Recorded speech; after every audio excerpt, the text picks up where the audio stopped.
In today's video, I am going to teach you how to bold text in Microsoft Planner.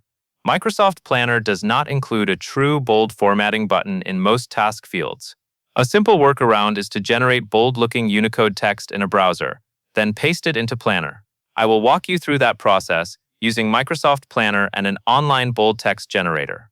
First, open Microsoft Planner in your web browser and go to the plan you want to edit.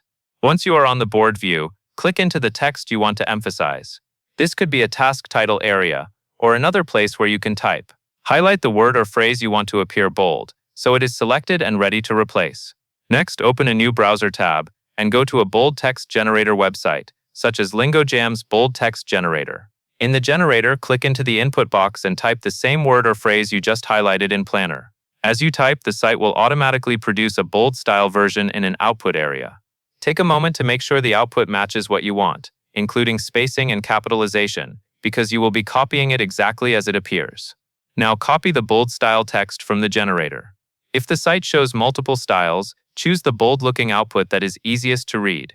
Keep it simple and avoid overly decorative characters, since readability matters inside Planner. Switch back to your Microsoft Planner tab. Click in the same location where your original text was highlighted.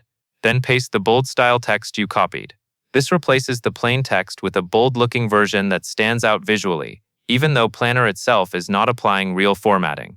If you need more bold text in other places, repeat the same pattern. Highlight the text in Planner, type it into the generator, copy the bold version, and paste it back into Planner. Once your bold text is in place, you can continue organizing your plan. For example, you can click Add Task to create a new task with a bold style title, or click Add a new bucket to create a new section, and use bold style text for a more noticeable bucket name. That covers everything you need to know.